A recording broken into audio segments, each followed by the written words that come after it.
Hi guys, welcome to global affairs. Agnipath scheme एक scheme ना होकर वॉयलेंस करने का सोर्स बन चुकी है, जिसे देखो जहां देखो हर कोई अपने हिसाब से स्कीम के विरोध में है। वॉयलेंस इतना ब्रूटल हो चुका है जिसकी वजह से रेलवे को 700 करोड़ का डैमेज हुआ है, 60 ट्रेनें और 11 इंजन जलकर खाक हो चुके हैं। अग्निपथ स्कीम इतनी कंट्रोवर्शियल क्यों है? ऐसा क्या है इसमें जिसकी वजह से वॉयलेंस रुक नहीं रहा है? अग्निपथ स्कीम की पूरी सच्चाई आप सभी को जानना काफी जरूरी है। 14 जून 2022 को government of India Agnipath scheme को लॉन्च करती है। रक्षा मंत्रालय ने इसके रिलेटेड एक वीडियो भी जारी करा है। खतरों से आंखें मिलाने का हो जुनून, ऐसे हैं भारत के वीर जवान।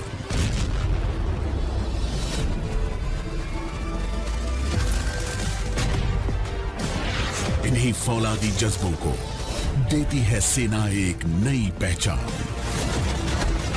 दे देश को अपने 4 साल सीना तान संकल्प कर।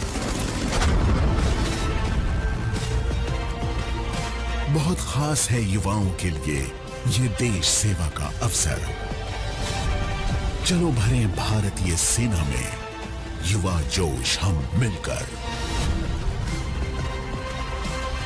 वर्दी का गौरव मिले जो एक स्वर्णिम कल से सजे, तमगे बढ़ाए सीने की शान।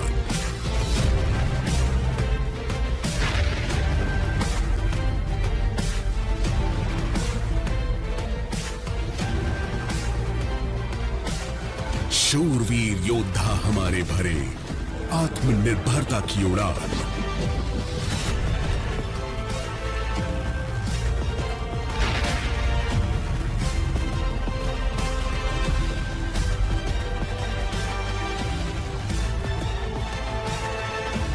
अब पर्वत भी नहीं डिगा सके इनके हौसलों को, जिन्होंने किया कतरा कतरा देश के नाम।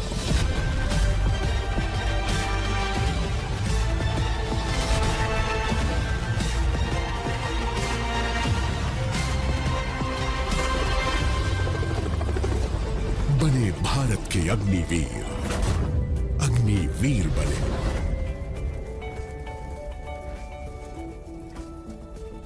इस स्कीम के अंडर हर साल 46,000 सोल्जर को रिक्रूट किया जाएगा इंडियन आर्म फोर्सेस में।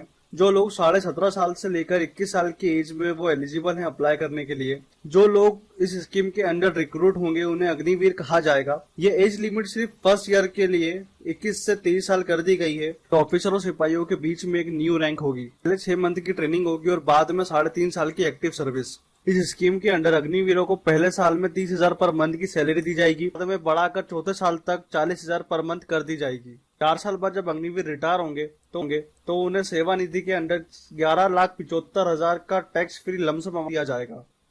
4 साल बाद इस स्कीम के अंडर 25% स्किलफुल अग्निवीरों को री एनलिस्ट किया जाएगा फुल सर्विस के लिए, और बाकी 75% अग्निवीरों को सर्टिफिकेट देकर रिटायर कर दिया जाएगा। इसी में आपको 48 लाख का लाइफ इंश्योरेंस कवर भी दिया जाएगा, जो सीधा आपकी फैमिली को मिलेगा। बाद में इस अमाउंट को आपकी फैमिली को पे नहीं करना पड़ेगा।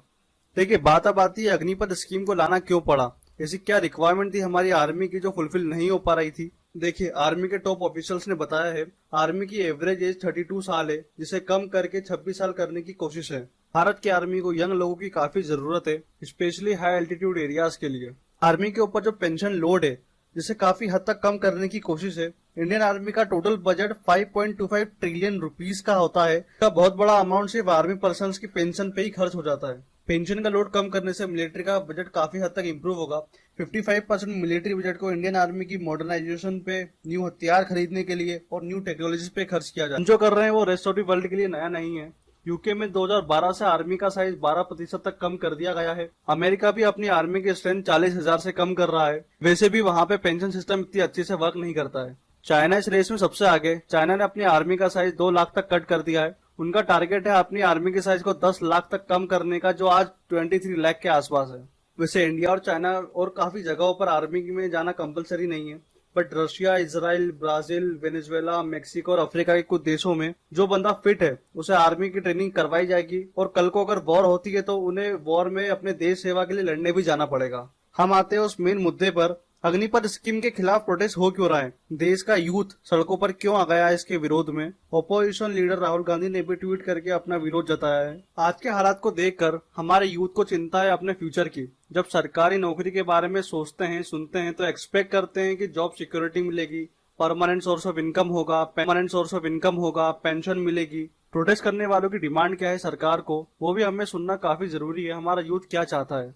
प्रोटेस्टर्स चाहते हैं कि जो 25% वाला सिस्टम है ये खराब है, इसे चेंज करके 50% कर देना चाहिए। एज क्राइटेरिया रखा है उसे बढ़ाकर 24 से 25 साल करना चाहिए, ताकि कोई ग्रेजुएट बंदा भी अगर चाहे तो वो अग्निवीर बन सकता है। अब बात आती है पेंशन सिस्टम की। अग्निवीर 4 साल की सर्विस के बाद क्या करेगा, उसका आगे का फ्यूचर क्या होगा। जो प्रोटेस्ट कर रहे हैं वो चाहते हैं कि 4 साल का सर्विस पीरियड काफी कम है, उसे बढ़ाकर 8 साल कर देना चाहिए। बात ये भी है, अगर सरकार को पेंशन ही कट करनी है सेविंग करने के लिए, तो जो लोग एमपी और एमएलए बनते हैं, अगर वो एक दिन के लिए भी बनते हैं तो उन्हें लाइफ टाइम पेंशन दी जाती है सरकार की तरफ से। सरकार उसे क्यों नहीं कट करती है। मैं आपको डेटा बताऊं तो सरकार हर महीना 70 करोड़ रुपए खर्च करती है सिर्फ एमपी और एमएलए की पेंशन पर। और सिर्फ यही नहीं, अगर कोई एमएलए बाद में जाके एमपी बनता है तो वो उसको डबल पेंशन दी जाती है सरकार की तरफ से। इसी के साथ साथ ट्रेवल अलाउंसेस दिया जाता है, हेल्थ सेक्टर में बेनिफिट दिया जाता है।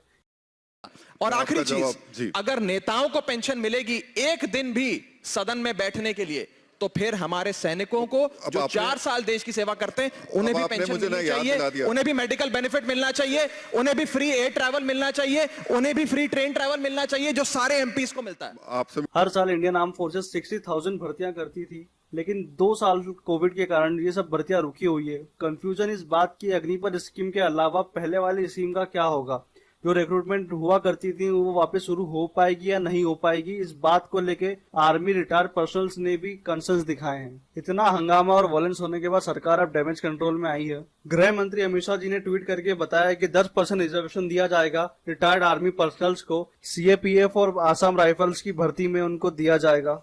उसी के साथ साथ जो टोटल बेनिफिट इस स्कीम के अंडर अग्निवीरों को मिल रहे हैं, आइए उसे देखते हैं। अपर एज लिमिट को बढ़ा दिया गया है, जो पहले 21 साल था उसको बाद में बढ़ाकर 23 साल कर दिया गया है। इसके अलावा अग्निवीर अपनी सर्विस में रहकर एक्स्ट्रा स्किल भी सीख सकते हैं, आराम से ग्रेजुएट भी बन सकते हैं। अग्निवीरों को रिटायरमेंट के बाद अगर उनको बिजनेस करना है, फ्यूचर में पढ़ाई करनी है, तो उसके लिए आराम से को बैंक लोन में प्रायोरिटी दी जाएगी। अग्निवीरों को रिटायरमेंट के बाद अगर उनको सिर्फ टेबल और चेयर की वाली ही जॉब चाहिए तो उन्हें रक्षा मंत्रालय में भी 10% का आरक्षण मिलेगा। ये तो बात हुई गवर्नमेंट में क्या क्या एडिशनल बेनिफिट मिलेंगे अग्निवीरों को। हाल ही में अग्निपथ स्कीम को लेकर आनंद महिंद्रा साहब ने बहुत इंपॉर्टेंट ट्वीट करी है और बताया जो रिटायर्ड अग्निवीर होंगे काफी सेल्फ डिसिप्लिन होंगे, उन्हें आराम से खुद एम्प्लॉयमेंट देंगे। उसी के साथ साथ कॉर्पोरेट सेक्टर के अंदर अग्निवीरों के लिए लार्ज पोटेंशियल है। आपको सोच के देखिए, 24 से 25 साल का लड़का जो लीडरशिप जिसने सीखी है, टीम वर्क सीखा है, फिजिकली फिट है, तो वो परफेक्ट कैंडिडेट है। और सिर्फ यही नहीं, हर्ष गोइन का जो 77 रिचर्स है इंडिया के, उन्होंने भी ट्वीट करके बताया कि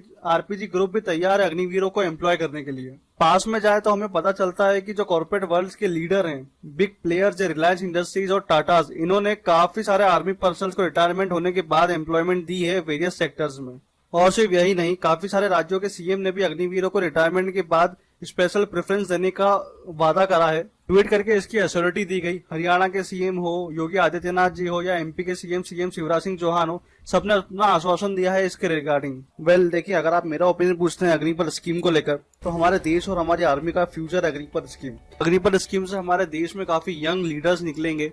रिटायर्ड अग्निवीर जिसके अंदर देश प्रेम की भावना सर्वोपरि होगी, वो हमारे सोसाइटी और हमारे देश में काफी कंट्रीब्यूट कर सकता है रिटायरमेंट के बाद। ये हमारे देश के लिए गेम चेंजर साबित हो सकती है आगे जाके।